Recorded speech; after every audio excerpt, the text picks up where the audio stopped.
Lesson 3. Why Victims Stay with Abusers. Introduction. Many people wonder why the victims do not just walk away when someone abuses them. The reasons are complex. The psychological and physical damage that is done to a victim over time often immobilizes them, preventing them from taking action to protect themselves or even their children. Understanding why they stay can help us to develop empathy for their situation so that we are better equipped to assist them when they are ready to leave and rebuild their lives free of abuse. There are many reasons that abused women and men do not leave or leave and then return to their abusers, but it is usually a combination of some of the following.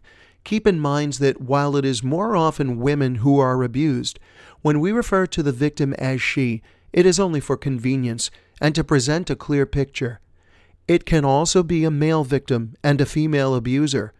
It is also a sad fact that the typical victim of domestic violence will leave her abuser 7 times before she will leave him for good. In some cases, her abuser will kill her before she leaves the final time.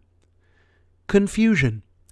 An abuser will often seem like the perfect spouse to others. In fact, this is a deliberate act on his part to make sure that the victim is convinced that she is wrong about her insistence that what he is doing is wrong. When a victim of abuse hears others tell her repeatedly that her husband is wonderful or such a catch, such a great father, and other statements, she begins to think that perhaps she is wrong about what happened. She begins to rewrite the script of an attack or verbal abuse in her own mind so that it does not seem as bad as it really was, reassuring herself that she simply blew things out of proportion.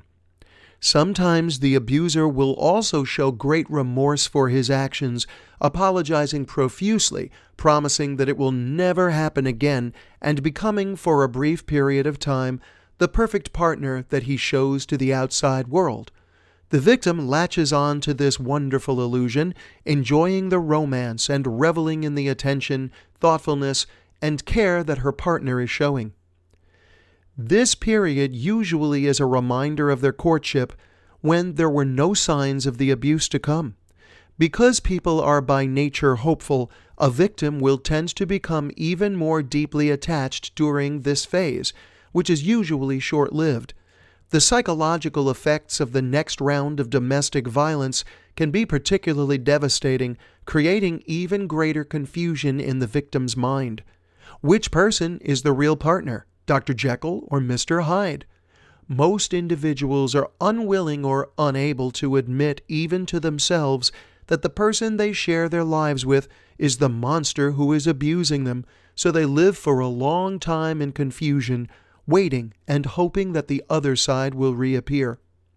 False hope often grows out of that maternal instinct many women have to save others from themselves. Unfortunately, they fail to see that an abuser's problems have nothing to do with what the victim does or does not provide. It is a flaw within the abuser himself. They keep hoping that if they just stay a little longer, try a little harder, and do a little bit more, they can fix him or cure him of whatever demons are tormenting the man that they love. The victims convince themselves that they can love the abuser enough to change his need to be violent if they try hard enough. This false hope keeps them coming back repeatedly, convinced each time that this will be the time that they get it right. Fear is a very real presence in the lives of abuse victims. It inhabits every corner of their lives. If they have children, that fear increases exponentially. It is easy to assume that fear would encourage a victim of abuse to leave, but it actually is more likely to immobilize victims, making them incapable of taking action to protect themselves. Experience has taught victims that their abusers can and will hurt them, so they try to keep the peace. In fact, their husband or partner kills 3 women every day in the United States. Threats of personal violence are not the only weapons abusers use. They may threaten to go to court and take away a mother's children. They may threaten to kidnap the children and disappear forever. and they may threaten to kill the victim and the children. To an abuse victim, every threat sounds plausible because the implausible has already happened. Fear of reprisal is also strong in a victim's mindset. They perceive their abuser as so powerful that they cannot imagine escaping without being followed and found. In their mind, they will inevitably be found, and the punishment for trying to leave will be even more abuse. This fear of even more painful, perhaps deadly punishment keeps them from leaving.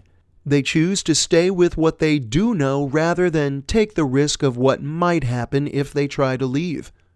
Lack of self-esteem is another reason that victims do not leave their abusers. The longer a victim stays with their partner, the less likely they are to leave because their self-esteem continues to deteriorate until they have no confidence in their own judgment or ability to make decisions. In these situations, they simply are not able to think for themselves enough to even formulate an escape plan or take independent action. Their faith in themselves is so damaged that they are incapable of independent thought or action. Self-doubt is a natural outgrowth of lack of self-esteem. Although victims of domestic violence are afraid of their abusers, they are often even more afraid of a future without them. They have been told repeatedly that they are worthless, stupid, incompetent, or worse. They have come to believe that they are not capable of taking care of themselves or their children. Leaving would mean surviving on their own, and most of the victims do not believe they can do this. They face a host of unknowns that can be very scary, including lack of support is a concern for some victims of domestic abuse who have been isolated from their families and friends by their abusers. This is a classic pattern of manipulation that abusers use to prevent victims from leaving. If their partner has no one else to go to and nowhere else to stay when they leave, they are less likely to try to escape the abuse. Many victims have relocated with their spouses or partners and live their lives limited to friends chosen by their abusers. Their abusers may, in fact, forbid interaction with family or friends whenever they want. Without support or understanding from those who care about them, victims may come to believe that they are truly alone in facing their difficulties. Lack of information is a problem that many organizations and publications, including this one, are aimed at overcoming. There are millions of individuals that are abused in the U.S., and thousands of groups that are available to provide emotional, legal, and practical support to these same individuals, yet many women do not know about them. Without any awareness of the many organizations that can help them or where to go for aid, victims are often at a loss as to where to go or what to do. They may feel that their only option is life on the streets, a dangerous and frightening prospect. If a victim is not aware of the availability of temporary housing such as shelters or safe houses, she may stay simply because she believes that the abuse is a reasonable price to pay for a roof over her head. Religious or cultural beliefs can sometimes keep women tied to an abusive spouse. Some women are told by their families or clergymen that marriage is forever, or that a husband is the head of the family and has the right to control or have dominance over his wife. The guilt or sense of failure as a wife that these religious or cultural beliefs can instill will often prevent a wife from leaving. She views this as unacceptable in the eyes of God. If she wants to leave, then something must be wrong with her, not her abuser. The ones who cannot leave. We have talked a lot about the typical victim of abuse, but there is no true typical victim. It is true that there are more victims that are common. These are most often women with children.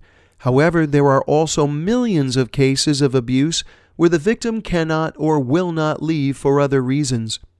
Men who are abused by their wives make up between 10 to 15% of reported cases of domestic abuse in the United States, although experts suspect the incidence of this may be much higher.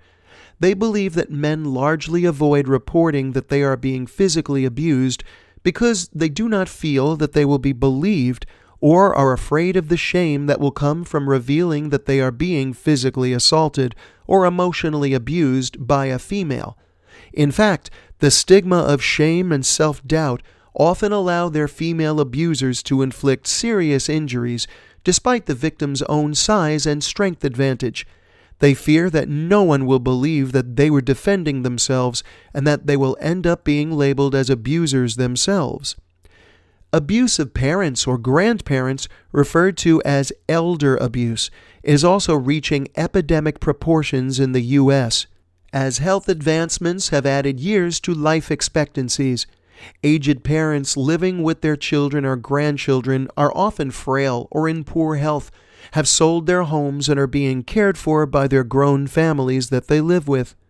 It is estimated that 1 in every 10 elderly adults that lives with their children is the victim of domestic abuse. Victimized by the people they would have trusted the most in the world to help them, these individuals seldom turn to others for help and are generally too ill to help themselves. The same is the case for adults who are in some way incapacitated due to a chronic illness or a disabling injury. Conclusion. It is obvious that the lives of those who are subjected to daily abuse are forever altered. Their own judgment, perception of the world, and even their sense of reality is altered so that they are unable to escape without help. Understanding why they stay and what makes it so difficult for them to leave is the first step toward helping the victims of domestic violence.